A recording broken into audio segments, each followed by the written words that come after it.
Welcome everyone to an introduction to stock analysis with PayPal. And in this session, what we're going to do is walk you through our three-step process of how to analyze a stock. Number one, assess the situation of the company by performing due diligence. Number two, perform valuation by applying technical skills. And number three, coming up with your own recommendation based on your investment thesis and ultimately determining if a stock is overvalued, undervalued, or fairly priced. And we're going to walk you through that process so you can have a framework on how to analyze your own stock. If you're a student and participating in a competition, an upcoming interview, this is going to be a great introduction. If you're someone that has a stock portfolio and you want to learn more on understanding the process, again, this is going to be a great introduction. And of course, we are then going to dive into our presentation of PayPal put together by one of our student analyst community leaders here at Romero Mentoring, Aditya. And this will give you more of an understanding of structuring a slide and what a presentation looks like once you perform your due diligence and you do deep level of research and combine it with the technical skills. So with that being said, let's get started. So we pay attention here to our first slide. This is more of a structure, giving you a framework on what to pay attention to when you're evaluating a stock so that you can have a methodical, systematic approach. So the first one, as I've mentioned before, is understanding the company situation. And you do this by performing due diligence. This is the first part. In terms of the first step is know the company business model. In terms of the process, as I've mentioned before, understand the company situation.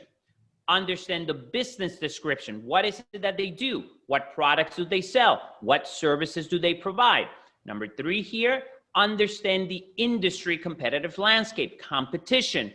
What type of market share does your company has? Are they competing in e-commerce space going up against Amazon? What is your company profit margins when you compare it with other company in the industry? And also look at the stock price. Is the stock price up year to date? Is it down year to date? Is it under or overperforming its general average? All of this information, once you organize it and you digest it, you'll be able to understand the situation of a company. And this is what all of this is really meant to do. In terms of the second step is understand the story. Everything on Wall Street has a story. You have high growth tech stocks that usually when they're growing double-digit revenue and earnings per share growth, usually you get a lot of momentum behind it. Usually those stocks appreciate faster than the general market. For example, last year we had Zoom. Zoom was growing revenue at triple digits on the top line side, over 100%. And the stock increased over 300% in over a 12-month period. So understanding the story is very important because it also influences the valuation. It influences multiples and it influences what other market participants or investors will be willing to pay for the stock. So very important that you understand the story. In terms of helping you understand the story, you could break it down into 4 different categories when you're telling a story in terms of how to classify a stock, just to make it a little bit easier. Is it fast or slow growth? Is it a turnaround or restructuring story? Is it an asset play? Is it a cyclical story? Again, remember, valuation is an art, it's not an exact science. And what an investor is willing to pay, it's all based on the argument. It's all based on that story versus someone that may not see it, may not like the story, and may pay a lower valuation on the stock. So make sure that you understand the company story and of course, compare it to the industry group they're under. Apply comparable analysis. Now, this leads me to the second part of our framework or 3-step process of evaluating a stock, and that is technical skills and stock analysis. So in terms of steps, number 3, be able to forecast your company's revenue, cash flows, earnings. Now, this may not be that easy. It may not be that simple because it does require some technical skills and understanding of financial modeling where you can forecast each statement of a company financial statement, the cash flow statement, the balance sheet, the income statement, And if you want to get a little bit more sophisticated, of course, you can perform or forecast schedules like the debt schedule, depreciation schedule, shares repurchase schedule as well. So that's why we have over here financial model, future expectations and assumptions of your business cash flows. And also what you're trying to understand, or the question that you should be answering is, will this company continue to grow? Will the growth that they have experienced over the last quarter, 2 or 3 years, is it going to slow? Is it sustainable? Is the company about to enter a period of deceleration? Is earnings or revenue going to be negative in the next quarter or year or 2 years? These are the questions that you need to be asking and answering yourself. And one of the tools or skill set that will allow you to answer those questions is understanding financial modeling. So it's a very important skill to develop if you're going to be an investor or a market participant. In terms of step number 4 is applying valuation methodologies. Now, there's several valuation methodologies out there. The one that is the most sophisticated and is used widely by professionals in investment banking, equity research, hedge fund, private equity, is a discounted cash flow analysis. And simply put, a DCF is forecasting the company's unlevered free cash flows and discounting it to the present time. In finance, we learn about time value of money. What is something worth in the future, worth today? What would be your discount rate that you're going to discount back all of those cash flows? That is the most technical method of valuing a company. So you can definitely do a very simple research on DCF to familiarize yourself with that. Other valuation methodologies include comparable company analysis using trading multiples like sales, PE, and EBITDA. Another one is sum of the parts valuation. You could also even do leverage buyout valuation, merger consequences valuation. It all really depends on the type of business that you're evaluating and what is appropriate for that company or that industry to apply when it comes to a methodology to valuing the company accordingly. So it's very important that you understand this because if you're evaluating a retail store, would the same methodology apply to an online e-commerce business? What would be the multiple that you will pay for a brick and mortar retail company? Of course, after going through the pandemic and seeing the level of risk that is associated now with brick and mortar retail store, will you pay the same multiple for a retail store than a e-commerce business that perhaps may not have the overhead cost of rent and having a retail space?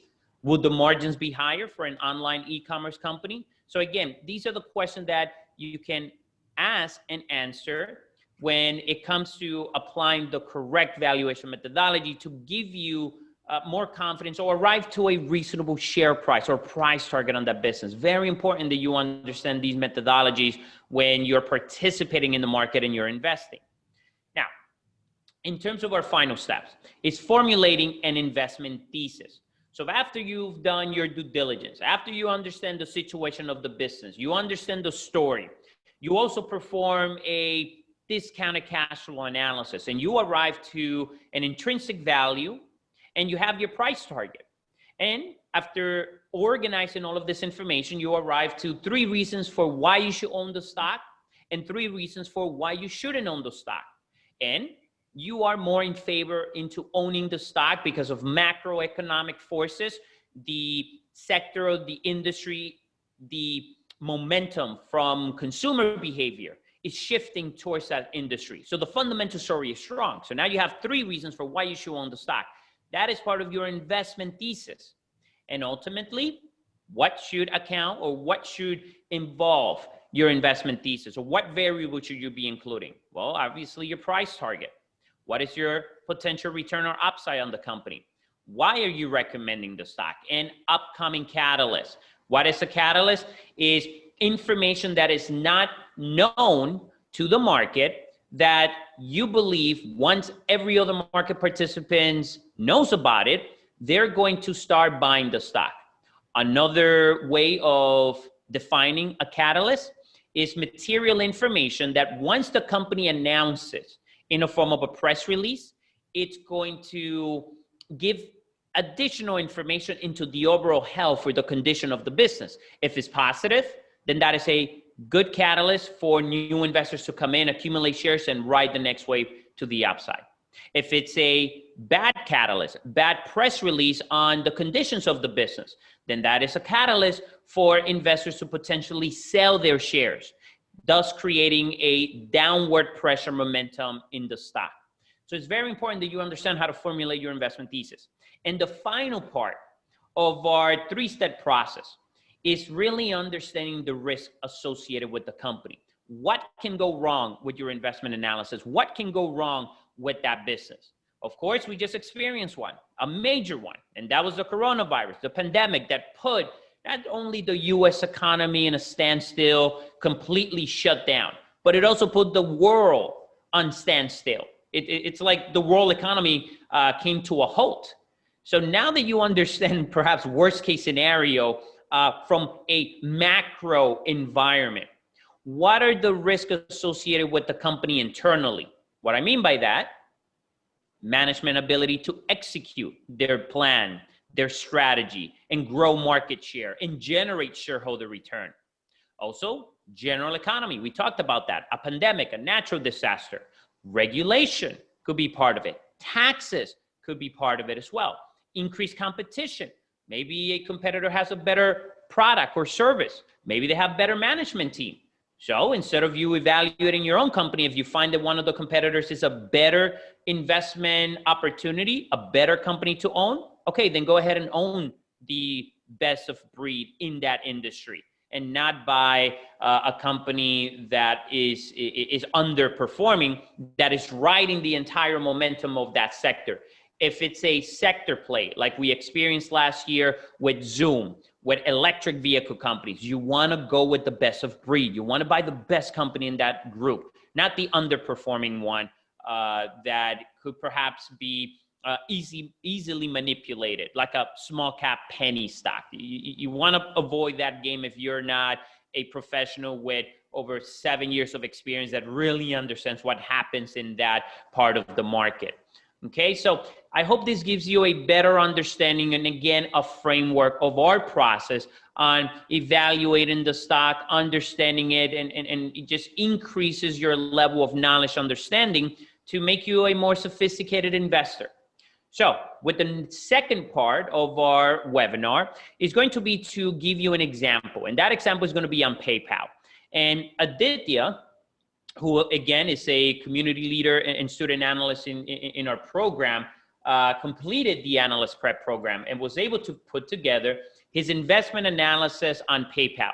What a price target, understanding the situation, what is the sentiment of the market. He was able to forecast the financial statements of the business. And we're going to show you what that actually looks like in a form of a product so that you can visually see what this looks like after you perform all your research and what a presentation should look like. So with that being said, hi Aditya, how are you? I'm pretty good. Thank you so much for the opportunity, Mr. Romero. Excited to be here and yeah, let's get started. Great. So here we have your cover slide. We have your table of content. The first section is all about understanding the situation overview. And I think you did a really nice job summarizing everything in this one slide. So why don't you help us first understand what's the situation of PayPal, and then we can go to, we can dive into each one of these sections that you've laid out for us. So help us understand what's going on with PayPal. Sure. So PayPal is basically a restructuring story. For the past 2 years, they've been incurring restructuring expenses in order to, better help their employees maintain their stores and clients. So it's a restructuring story. As for the stock, the PayPal stock is up 11.8% year to date. This 2020 was a great year for PayPal because of COVID. COVID was in fact a positive catalyst for PayPal because stay-at-home laws, people could not go out, physical point of sale system was just not happening. So people turn towards PayPal and other electronic payment processing methods to maintain their day-to-day needs. So however, this year the company performed really well also, as we saw, a top line revenue growth of 21%, a substantial increase in payment volume that reached $936 billion, the highest it's ever been.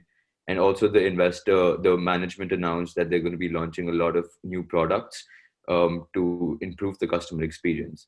And also they reported really, really good earnings. However, due to the sector rotation, bond sell-off, inflation, the news did not reflect the company's performance that well. But once tech starts coming back and once we see a good momentum in technology, I think PayPal will definitely be a buy.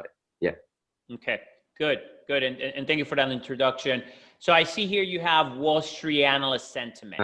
So I see here you have Barclays. They have a 318 price target on the stock. JP Morgan has a $310 price, and Morgan Stanley has 329. So for the most part, how will you summarize Wall Street analyst sentiment on PayPal? So I mean, as you can see right now on the screen, the street is bullish on PayPal simply because they reported really strong earnings, and the management also during the earnings report gave out really good measures for the coming future. They're planning on, with the cryptocurrency coming in full force. PayPal was one of the leaders to include the exchange of cryptocurrency in its platform. Secondly, their super app DOM, which is going to integrate all its different services which PayPal has into one app to improve customer experience. So these are all things, really matter when it comes to a company's performance, because customers right now because you're in such a competitive space that you actually need to win your customer at every single point of stage. So, they're doing phenomenally well, and the numbers speak for itself. With respect to the guidance, the second quarter, PayPal sees adjusted earnings of 1.12 per share and 6.25 billion on revenue. So I mean, the coming quarter, if they match these numbers, then the coming quarter is going to be really good for PayPal, and annually they're going to also do very well. So I mean, the street is bullish, and so am I. Okay, good. Thank you for that explanation. And I also see here you have your own price target of 313. Yeah. With a stop loss just to minimize losses at 228 for our education portfolio. So this is good. How did you arrive to that 313 price target? So as you mentioned earlier, I used typically 3 valuation methodologies. I did not rely just on one. I use this company comparable, in which you compare different trading multiples of companies within their own peer group to come up with a particular trading multiple for this company, and then use that to come up with this price target. Secondly was precedented transaction, and third was discounted cash flow. So, and I took an average of all of these and came up with this price target. And actually, in fact, I made 3 cases: bull case, bear case, and street case. And bull case was basically massaging the numbers and my assumptions based on the company's reports, which they've done, the press releases, and seeing if the company exceeds expectations, what the price is going to look like. If the company maintains expectations, what the price is going to look like, and if the company underperforms, what the price is going to look like. So yeah. Good. So let's go through some of these slides quickly, just for our viewers to understand more of this process. So we have right here analyst discussion. So the 3 analysts that you highlighted, Barclays, JP Morgan, and Morgan Stanley, I assume this is coming directly from the research report along with their price target, correct? Yeah. Okay. And here you included their cover, the front page of each one of their reports. Okay, good. And I know you're for our viewers, you're working on your own initiation of coverage report as well for PayPal, like something like this as well, right? Yeah. Okay, I'm very excited to see what you're going to come up with also. Okay, and I see here different cases by Morgan Stanley. Okay, putting it all together, company profile. So I want to touch a little bit on this slide for our viewers. In our analyst program, the process that I've explained at the beginning of our session is really highlighted right here. This is one way for our students to really put everything together and summarize it. Remember, I talked about the 3 parts. The first one, the situation overview by performing due diligence, applying your technical skill set to analyze the stock and come up with a price target, and lastly, come up with your recommendation. Those 3 parts are structured in 6 steps. Here they are. Understanding the situation, right? The company story. Number 2, what's the a story as well in terms of step number 2? Expectations, forecasting your company's income statement, cash flow statement, balance sheet, and is the earnings are going to be sustainable? There it is, number 3. Number 4, valuation, right? That's where you're applying your technical skills. Then number 5, the investment thesis, and lastly, risk associated with the business. So I think you did a good job in summarizing everything here like this for your stock, Aditya. And for those of you that have your own stocks that you might be a retail investor, before you buy any company, before you make an investment decision, not trading, when you're making an investment decision, do yourself a favor, do this before you buy a stock, right? Because you have to do your homework. This is basically just doing research and doing your homework. Most of our students in our program, I make the same comparison. If you are a diligent, a studious student, someone that prepares for a midterm or an exam, and you put in the work, your grades should reflect it. You'll be able to get an A minus, even a B plus. In the stock market, it's the same thing. Preparation meets expectations. So before you buy a stock or every stock that you have in your portfolio, do this, do yourself a favor and know what you own. And I hope this gives you a better understanding of that framework. And if it does, then great. I've done my job as an instructor. I've done my job as not only an instructor, but also as a mentor, and showcasing what is the steps or the roadmap on what to do before you even buy a stock. It's just doing your homework, and you got to take personal responsibility because no one else is going to do this for you. Okay. So great job on this slide and putting this together, Aditya. Now let's continue here. So you have the company profile slide, you have company segments breakdown, business strategy. I mean, you definitely went deep into this company and understanding it.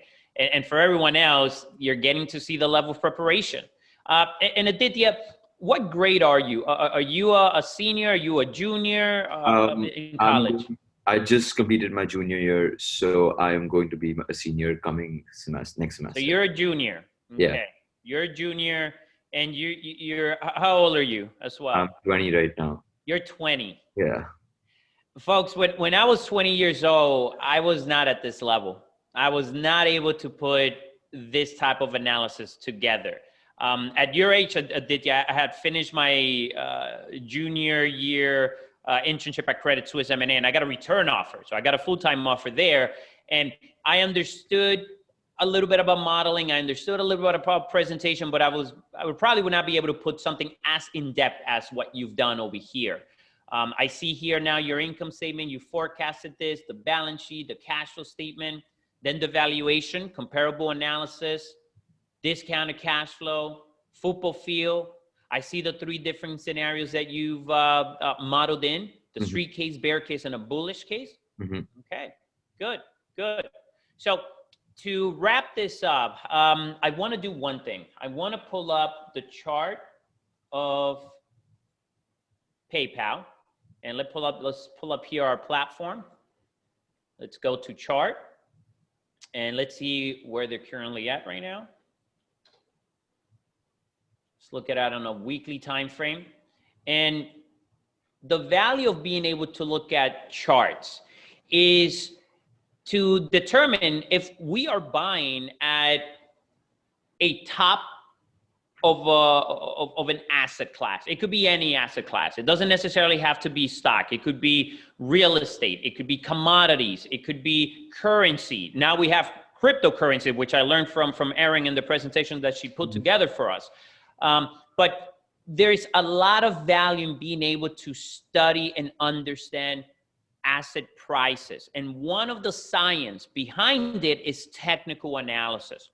So what I'm seeing right here, right now with PayPal chart, Aditya, is the stock definitely has declined just Yep. with the overall technology sector in the backs of higher interest rates, inflation creeping in, the federal bank issuing statements about removing support from the market through their bond buying program.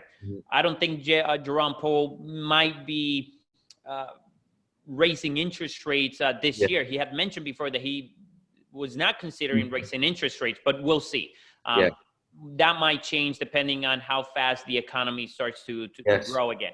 So we had this decline, but this is coming from a major move to the upside. Also has some consolidation over here. But prior to that, after COVID, it had another major move to the upside. So this made another move.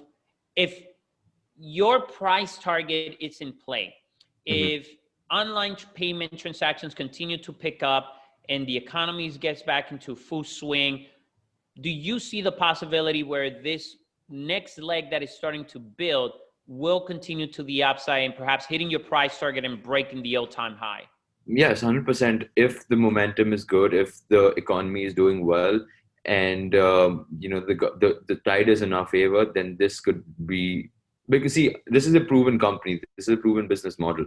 It is something which people have trusted for a long amount of time, and they are doing whatever they can to improve the customer experience and to get more and more people on board and get more business. I mean, they're working there not just in the US, they're all over the world. So it's a very, very trusted company, and it's in a sector and in an industry which is really, really fast growing. So I mean, and it's one of the biggest players in that industry. So the move is definitely to the upside. The only question is that how soon can we see the move? Okay, so this perhaps could be a good investment opportunity. Might probably have to be patient in here, right? Patience is a virtue. That's one of the things I had to learn myself the hard way when I first started to participate in the market. When I was your age, as a 20-year-old, I see it nowadays with kids on TikTok with cryptocurrency and buying all of these, who knows, penny stocks. Man, it's a whole nother wave. It's short-lived. It's short-lived. Yeah, well, they'll learn. They'll learn just the same way I did when I was starting out in my earlier days. But you have to be patient, folks. This is not overnight. This is a marathon, not a sprint. And you want to look at things over a 3, 6, 12-month time period. And if you're really bullish on the stock, and this is a company that it's continuing to grow revenue over 20% for the next 5 to 10 years, which is very hard to do. But if that's the fact, and if their business model and the execution from management is showing those results from previous earnings, previous years, but can they maintain that and sustain it the same way Amazon did? Then you have to be in it for the long run in some of these names, and then ride the next wave to the upside, right? Because again, let's look at it on a big picture. Let's look at it monthly. Look at this. Look at this major move. I mean, the first time I learned about PayPal was right around here when the stock was around $50 in 2017. And at 2017, I was in a whole different mindset, whole different perspective and approach into the market, still doing my research, still collecting data, still experimenting and testing different strategies. And I did not have the patience, the wisdom, the knowledge, and ultimately I would say more on the patient side, right? To buy, take a position and ride the wave to the upside. I didn't know then what I know today. So it might be just consolidating up here for quite some time. But if the momentum is still to the upside, if the growth is still there, you might be looking at a stock that maybe in the next 24 to 36 months could potentially be at 400. At 400. Okay. And that would be a nice return on investment. And then, of course, you need to apply portfolio management. You're not going to go all in. That is reckless. It's like you go to Vegas and you put all your life savings on black. Really? No, you're not going to do that. That's irresponsible. All right. I mean, if you want to gamble, you want to do that, then do you, right? If you want to put that YOLO mentality to play, but that's not me.